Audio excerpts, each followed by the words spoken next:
Bonjour tout le monde, bonjour CatchFR, j'espère que vous allez bien. On se retrouve aujourd'hui pour notre réunion en ligne. Peut-être que vous vous joignez à nous pour une première fois ce matin, donc je me présente, mon nom est Esther et je travaille ici pour l'église CatchFR et je fais aussi partie de l'équipe qui organise les réunions en ligne. Donc pour nos réunions, justement, on aime toujours commencer par quelques chants juste pour pouvoir exprimer notre amour à Dieu. Et ensuite, Pasteur Jerry nous prépare un message qui va nous encourager. Donc, je vous souhaite à tous une excellente réunion. N'hésitez pas à commenter, à nous dire ce que vous pensez durant la réunion. On aime toujours ça, lire vos petits commentaires.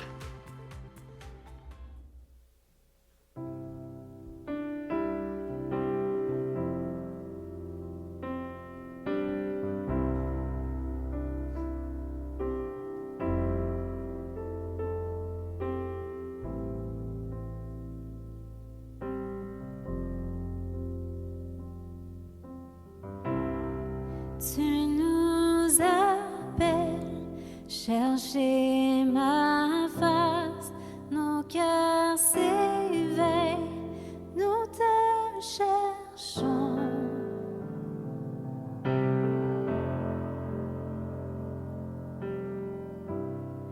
Enseigne-nous, révèle ton cœur pour des prodiges. Vois-nous, Seigneur.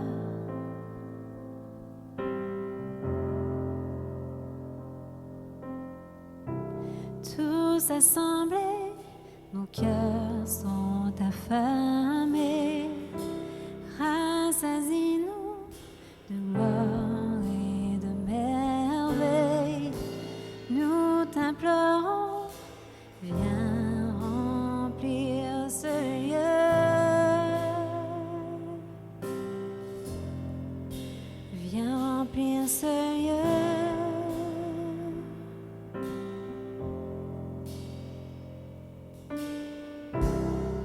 Notre désir, notre seul souhait, te contempler dans ta beauté.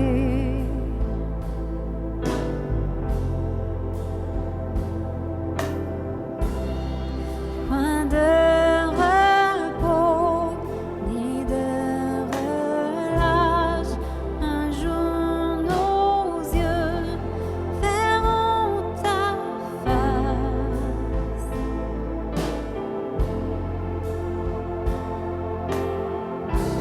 Tous assemblés, nos cœurs sont affamés.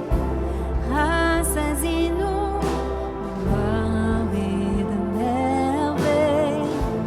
Nous t'implorons, viens remplir ce lieu.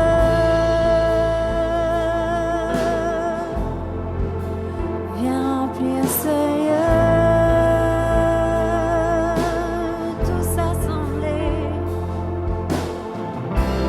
Tous assemblés, nos cœurs sont affamés. Rassasie-nous de gloire et de merveille.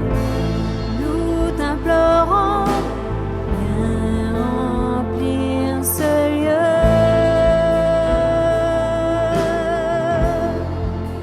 Viens remplir ce lieu. Viens remplir ce lieu.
gloire et de merveille. Nous t'implorons, viens remplir ce lieu.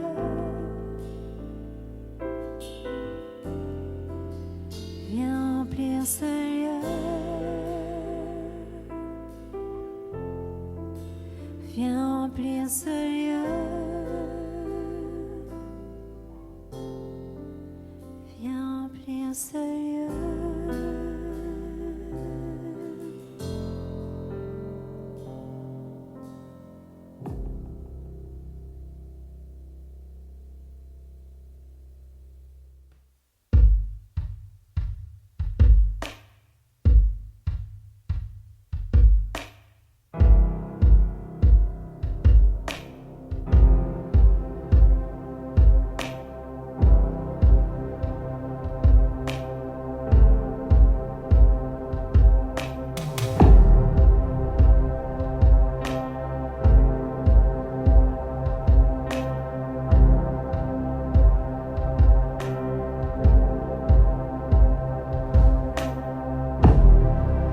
Worthy of every song we could ever sing,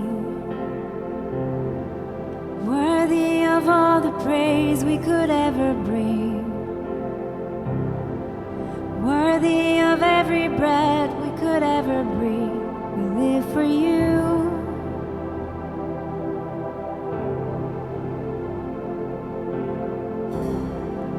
Jesus, the name above every other name. Jesus, the only one who could ever save. Worthy of every breath we could ever breathe. We live for you. We live for you. Holy, there is no one like you. There is none beside you. Open up my eyes in wonder. Show me who you are and fill me with your heart and lead me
Que le roi de mon cœur soit la montagne où je cours, la fontaine où je bois, oh, il est mon chant. Que le roi de mon cœur soit à l'ombre où je me cache, la rançon pour ma vie, oh, il est mon chant, car tu es bon.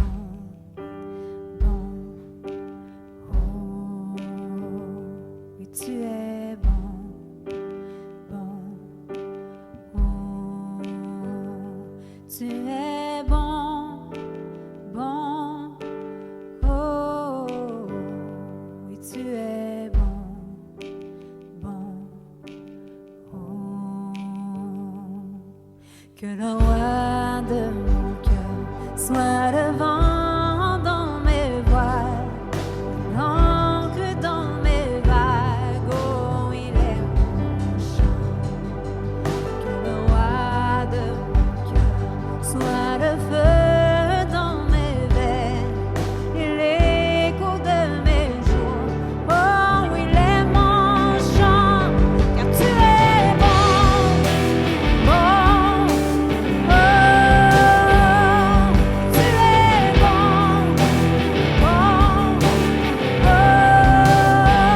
oui, tu es bon,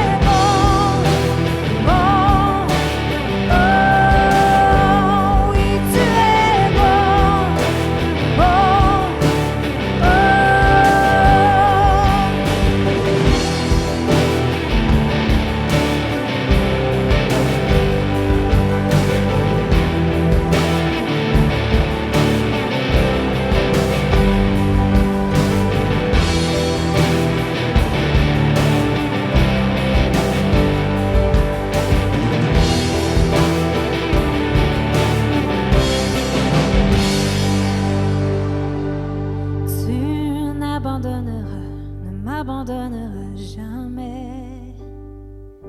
Tu n'abandonneras jamais. Tu ne m'abandonneras jamais. Tu ne m'abandonneras jamais. Tu ne m'abandonneras jamais. Tu ne m'abandonneras jamais. Tu ne m'abandonneras jamais. Tu ne m'abandonneras jamais. Tu ne m'abandonneras jamais. Car tu es bon, oh, tu es bon, oh, oui, tu es bon,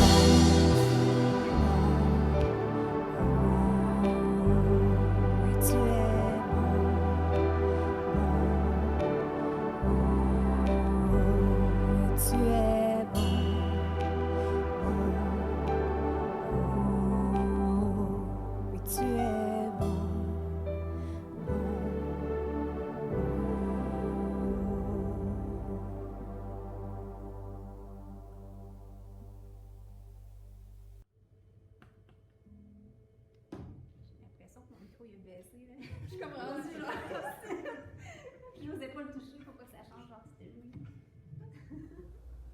Merci à l'équipe de Louange de nous bénir de cette façon de semaine en semaine. À Catch de Fer Montréal, on a une mission qui est quand même assez claire, c'est d'apporter les gens à expérimenter la présence de Dieu qui transforme. J'espère que vous, à la maison, c'est votre expérience au quotidien. J'espère que c'est votre expérience en regardant ces réunions en ligne. Si, justement, vous aimeriez contribuer à cette mission par un don, vous pouvez le faire de 4 façons. Par l'application PushPay, au travers de notre site Internet, par virement Interact ou encore en nous envoyant un chèque par la poste. Je laisse tout de suite la parole à Pasteur Jerry pour le message qu'il nous a préparé. Quelle est votre destination, M. Plunkett? C'est la question qu'on demande au contrôle à l'aéroport avant l'embarquement. Et bien sûr, on présente notre carte d'embarquement qui révèle justement quelle est notre destination. Sans cette carte, sans l'indication de la destination, on ne peut pas se rendre là où on veut aller. Et je vous pose la question aujourd'hui, quelle est votre destination? Quelle est votre destination dans cette vie? J'aimerais vous lire un passage qui est tiré de lettre de l'apôtre Paul aux Colossiens, un verset qui dit « Dieu le Père, nous a délivrés de la puissance des ténèbres et nous a transportés dans le royaume de son Fils bien-aimé. Il nous a rendus ailleurs. Nous étions à une place et Dieu notre Père, par son Fils Jésus, il nous a transportés ailleurs. Il nous a transportés dans le royaume de son Fils bien-aimé, son Fils Jésus. Une autre place, c'est l'apôtre Paul encore qui écrit aux Éphésiens. Quant à vous, vous étiez morts par vos fautes et vos péchés. Là, l'apôtre Paul présente aux Éphésiens où ils étaient et comment ils étaient maintenant rendus ailleurs. Il dit qu'ils étaient morts par leurs fautes et leurs péchés. Bien sûr, il ne parle pas de la mort physique, mais bien de la mort spirituelle, la mort de notre esprit, la mort du côté éternel en nous. Quant à vous, il dit, vous étiez morts par vos fautes et vos péchés. Mais Dieu, qui est riche en compassion, à cause du grand amour dont il nous a aimés, nous qui étions morts à cause de nos fautes, il nous a rendus à la vie avec Christ. C'est par grâce que vous êtes sauvés. On était rendus à une place, maintenant on est ailleurs. En 2002, il y a plusieurs années, on s'est rendu dans le petit village de Tulita. C'est un village des Premières Nations, du peuple Dene, et qui se trouve dans les territoires du Nord-Ouest. Ce petit village est à mi-chemin sur le grand fleuve Mackenzie qui se jette dans l'océan Arctique. On est parti de Montréal à Edmonton, de Edmonton à Yellowknife, de Yellowknife à Norman Wells, dans les territoires du Nord-Ouest. Et ensuite, il n'y avait plus de service par les lignes aériennes pour nous amener dans le village de Tulita. Pour le dernier segment de notre voyage, il fallait louer un avion. Un pilote nous a rencontrés dans l'aéroport de Norman Wells. Et voilà, on a fait le dernier segment dans son avion.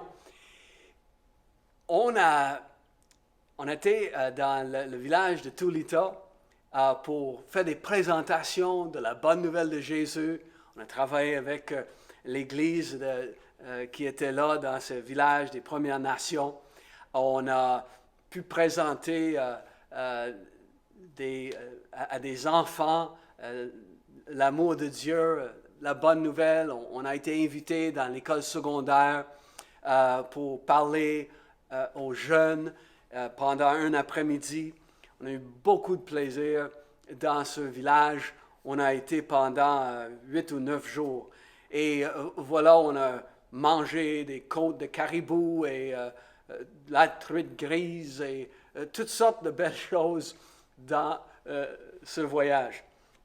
Et lorsque nous avons quitté Montréal, on était dans l'aéroport, à l'époque l'aéroport d'Orval, et voilà, on avait chacun 2 chariots pleins de nos bagages, mais aussi de tout l'équipement, car on a amené avec nous le système de son, les haut-parleurs, les amplificateurs, tout le câblage nécessaire, tout le système pour les moniteurs, les instruments de musique, toute la batterie, tout ça, on a tout emmené avec nous.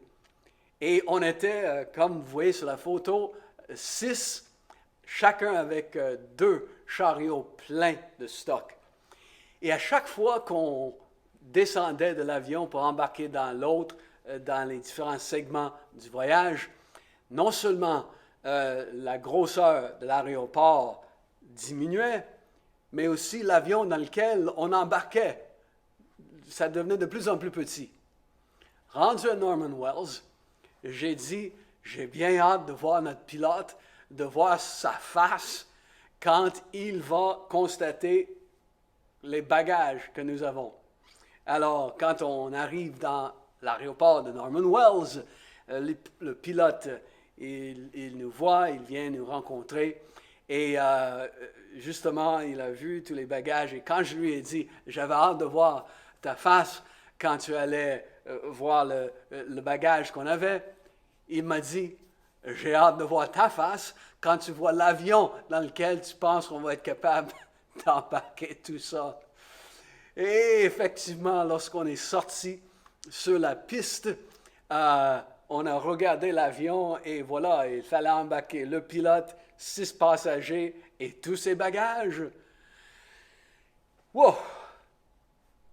Et notre pilote, il a ouvert les endroits où on peut mettre les bagages, les valises, et il y avait plusieurs petits endroits près de l'hélice, en arrière, et il a pu rentrer des choses un peu partout. On avait des choses avec nous aussi dans le fuselage, et on était vraiment coincés dans l'avion. Et lorsqu'on a vu, par exemple, l'avion, et on a vu tout ce qu'on avait, on dit, hey, c'est dans ça qui va nous amener à Tulita. Et il fallait prendre une décision, dans le fond, de faire confiance à cet homme et à son avion. Notre destination était Tulita. Il n'y avait pas d'autre moyen pour s'y rendre. Il n'y avait pas de chemin pour qu'on puisse y aller. Cet avion était la seule façon qu'on pouvait aller pour arriver à notre destination. Mais il fallait comprendre que ce pilote, Carl, il savait nous amener. Il a les qualifications nécessaires. C'est un pilote. Il a les habiletés nécessaires. Il a l'expérience nécessaire. Il sait où il s'en va. Il sait comment s'y rendre. Il l'a déjà fait. Il a déjà amené d'autres gens. Et il nous offre de nous amener. Il fallait faire confiance à Carl. Il fallait faire confiance qu'il pouvait nous amener à destination. Et il faut cette même confiance totale et absolue en Dieu pour la vie et pour la vie éternelle. Je sais pour toi, tu veux la vie. Tu veux une vie épanouie. Tu veux une vie qui vaut la peine d'être vécue. Tu veux une vie qui compte pour quelque chose. Et je sais que tu veux surtout la vie éternelle. Parce que, après toute la misère même de cette vie sur terre, si c'est tout et on meurt, puis c'est fini, ou si c'est tout et on meurt, et il y a une séparation éternelle avec Dieu, la vie ici, c'est archi plate alors. C'est C'est un non-sens presque. Je sais que tu veux la vie. Je sais que tu aspires à la vie. Tu aspires à quelque chose qui est meilleur. Et tu aspires surtout à vivre pour toujours.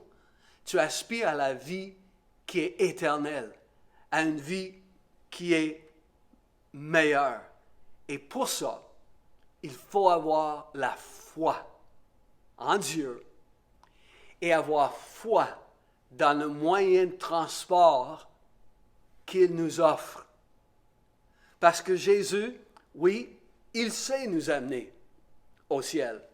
Le verset qu'on a lu, c'est que Dieu le Père, il nous a secourus, il nous a délivrés du royaume des ténèbres et il nous a transportés dans le royaume de lumière, dans le royaume de son Fils Jésus, son Fils bien-aimé. Et Dieu, il sait comment nous amener. Il a tout ce qui est nécessaire pour nous amener là. Il sait où on s'en va. Il sait comment nous amener là. Il a déjà amené d'autres et il offre de nous amener. Jésus, il est le seul à pouvoir vaincre la mort, vaincre le pouvoir du mal et revenir vers nous.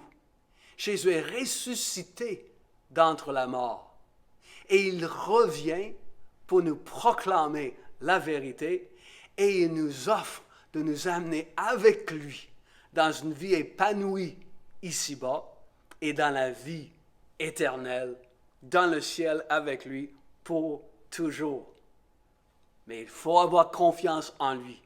Il faut lui faire confiance pour le moyen de transport qu'il nous offre. Cet après-midi-là, alors qu'on était sur la piste de ce petit aéroport de Norman Wells et on était devant le petit avion de Carl, il fallait embarquer de notre propre volonté. Il fallait prendre la décision que, oui, il peut nous amener là. Il peut nous amener là où on veut. Il peut nous amener dans ce petit avion. Même si à mes yeux, ce petit avion ne semblait pas adéquat pour le voyage avec tout ce qu'on avait. Ça me fait penser à un passage que peut-être vous connaissez. C'est dans le grand prophète Ésaïe, dans le 53e chapitre. Ça parle de comment des gens, alors qu'ils regardaient Jésus, ne le trouvaient pas adéquat pour le sauver, comme il est écrit. Qui a cru en ce qui nous était annoncé? Qui a reconnu le bras du Seigneur, le bras de l'Éternel? Il s'est élevé devant lui comme une faible plante, parlant du Messie, le Sauveur, comme un rejeton qui sort d'une terre desséchée. Il n'avait ni beauté, ni éclat pour attirer nos regards, et son aspect n'avait rien pour nous plaire. Il n'y avait rien pour nous inspirer la confiance. Il était méprisé et abandonné des hommes, un homme de douleur, habitué à la souffrance, semblable à celui dont on détourne le visage. Combien de gens de nos jours détournent de Jésus le visage? Ah non, je vais faire ma vie. Je vais me rendre à une destination par moi-même. Te rendre à la vie éternelle par toi-même? Bonne chance. C'est impossible. Il y a un seul qui peut t'amener là. Jésus. Nous l'avons dédaigné. Nous n'avons fait de lui aucun cas. Cependant, ce sont nos souffrances qu'il a portées. C'est de nos douleurs qu'il s'est chargé. Et nous l'avons considéré comme puni, frappé de Dieu, humilié. Mais il était blessé pour nos péchés, brisé pour nos iniquités. Le châtiment qui nous donne la paix est tombé sur lui. Et c'est par ses meurtrissures que nous sommes guéris. Nous étions tous errants comme des brebis. Chacun suivait sa propre voie. Et le Seigneur a fait tomber sur lui le péché de nous tous. il a été maltraité, opprimé, et ça continue. Et ça parle de comment il peut maintenant amener à la gloire avec lui ceux qui croient en lui. Et un peu plus loin, c'est-à-dire que tous ceux, il peut les amener, il peut amener beaucoup qui font confiance en lui. Et là où tu veux te rendre, c'est Jésus qui peut t'amener là. Mais tu dois être en lui. Tu dois être comme dans cet avion. Et la Bible parle de toutes sortes de places, comment on doit être en Christ. On doit être en lui. Notre foi doit être en lui. Notre vie doit être en lui. Notre espérance doit être en lui. Mon passé est en Christ. Heureusement, parce que ça veut dire que tous mes péchés, s'ils sont en Christ, sont effacés, sont payés par ce qu'il a fait sur la croix, comme ce que nous venons d'écrire. C'est le Seigneur qui a placé sur Jésus le péché de nous tous, afin qu'il paie au complet nos transgressions. Mon présent est en Christ. J'ai la vie maintenant, une vraie vie à cause de lui. Et mon futur est en Christ. Je dois être en Christ. Et quand tu entres par la porte d'un avion, c'est à ce moment-là que tu es là et tu es prêt à partir pour ta destination. Jésus a dit, « Je suis la porte. Celui qui entre par moi sera sauvé. » On était à un endroit, on veut se rendre à un autre. Dieu nous a transportés du royaume des ténèbres au royaume de son Fils bien-aimé. On est parti du mensonge à la vérité, du noirceur à la lumière, de l'égoïsme à la générosité, d'être motivé par convoitise à être conduit par l'Esprit, d'être motivé par la haine à presser par l'amour, assis dans le fumier de ce monde à être assis dans les lieux célestes avec Christ. On est passé du désespoir à l'espérance, à être éloigné, à être près de Dieu, d'être orphelin à être fils de Dieu, à être fille de Dieu. On est passé de la peur à la confiance. Wow! On a passé du royaume des ténèbres au royaume de son Fils, au royaume de son Fils bien-aimé. Et tout ça par la foi. Il faut que tu mettes ta foi en Jésus pour embarquer pleinement en lui. Est-ce que ta destination, c'est la vie éternelle? Est-ce que ta destination, c'est le bonheur en Dieu, dans cette vie et la vie éternelle? Est-ce que tu vas vivre éternellement dans le ciel? Est-ce que tu vas avoir une vie épanouie ici-bas? Si oui, il faut que tu sois en Christ. Es-tu en Christ? En as-tu l'assurance? Est-ce que tu lui as déjà donné ton cœur? Est-ce que tu es sûr?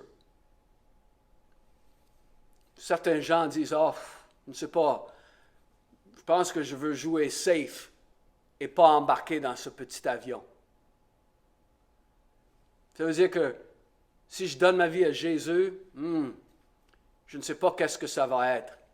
Je ne sais pas qu'est-ce que ça va représenter pour moi si j'embarque en lui.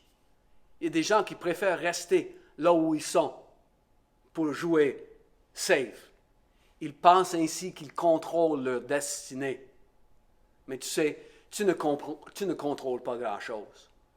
J'entends des gens dire des fois, « Oh non, non, non, non, non. Donner ma vie à Dieu, là, non. Non, moi, je ne veux pas être contrôlé. » Mais j'ai une nouvelle pour toi. Tu es contrôlé par d'autres chaque jour. Tu es contrôlé par ton fournisseur de téléphone parce que tu dois respecter telle chose. Tu es contrôlé par un magasin. Tu entres là et on dit non, tu ne peux pas entrer avec ton cornet de crème glacée. Tu es contrôlé par un restaurant qui dit non, tu ne peux pas rentrer si tu n'as pas de chaussures. Tu ne peux pas rentrer nu-pied. Tu es contrôlé par ta municipalité qui dit tu peux stationner ta voiture là, mais pas là. Tu es contrôlé partout dans ta vie. Tu es contrôlé, dans cette pandémie, on voit comment les gouvernements ont le pouvoir de contrôler quand ils croient que c'est bon. Mais quand Dieu exerce son royaume et son règne sur nous, c'est toujours pour ton bien. Il ne te contrôle pas, il te donne la liberté de marcher dans un monde parfait que lui assigne dans son royaume. Des gens qui hésitent. Oh, je ne sais pas si je veux embarquer pleinement dans ma vie pour vivre pour Dieu. Oui, mais si tu étais à un petit aéroport à Norman Wells, et là, il y a un incendie de forêt massif là, qui est tout autour, tout brûle autour et tout est en train de se consumer. Tu n'as pas d'autre choix. Là, il y a l'avion là, qui peut t'amener ailleurs. Tu embarquerais. Mais vous savez, il n'y a qu'un seul moyen pour être délivré, pour être secouru, pour être sauvé. Jésus est le seul sauveur, le seul chemin qui nous mène au Père, le seul chemin qui peut te rendre à la vie, à la vraie vie. Il est écrit dans les Actes, c'est les apôtres qui l'ont dit un jour, « Il n'y a de salut en aucun autre, car il n'y a sous le ciel aucun autre nom qui a été donné parmi les hommes par lequel nous devions être sauvés. » Il est le seul chemin. Il y a une seule ligne aérienne qui dessert le ciel. Un seul avion, un seul pilote, il s'appelle Jésus. Embarque en lui. Donne-lui ta vie aujourd'hui. Et il va te sauver. Et j'aimerais aussi prier pour toi aujourd'hui. Parce que nous avons lu tantôt que par les meurtrissures de Jésus, nous sommes guéris. Et Jésus est bien vivant aujourd'hui. Il veut te montrer qu'il t'aime et qu'il est vivant. Il veut enlever cette douleur que tu as dans ton corps, la douleur que tu as au genou, la douleur que tu as à l'épaule, ce problème que tu as de digestion. Et on va prier ensemble. Et le Seigneur va te guérir aujourd'hui. Juste comme un petit signe, tu vois, je suis vivant. Et je peux te sauver. Je peux te sauver parfaitement, corps et âme, pour l'éternité. Répète cette prière après moi. Seigneur Jésus, cette guérison dans mon corps m'appartient, car tu as payé pour ma guérison sur la croix. Je reçois ma guérison maintenant, au nom de Jésus.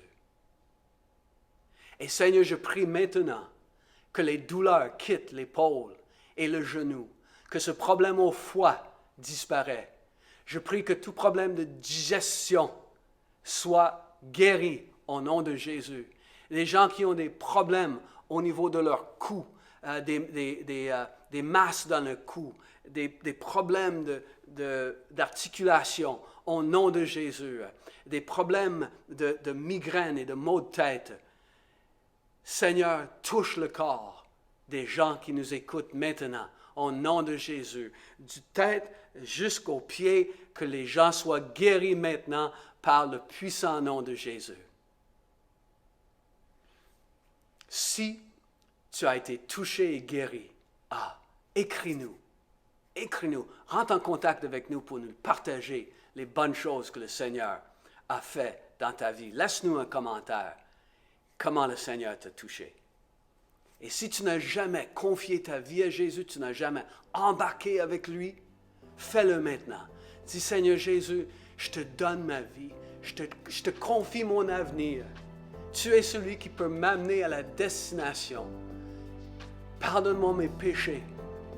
Donne-moi la vie éternelle. Je veux embarquer avec toi pour l'éternité. Amen. On va se voir la semaine prochaine.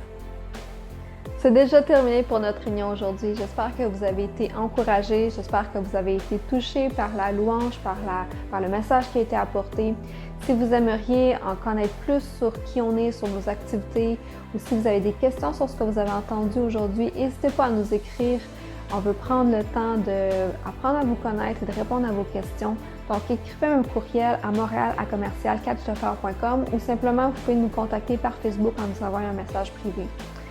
Si vous avez aimé le contenu de la réunion, justement, on vous invite à nous suivre en suivant notre page Facebook, en vous abonnant à notre chaîne YouTube pour ne rien manquer de ce qu'on va publier dans les prochaines semaines. Donc, c'est tout pour aujourd'hui. On va se voir dimanche prochain. Bonne semaine tout le monde.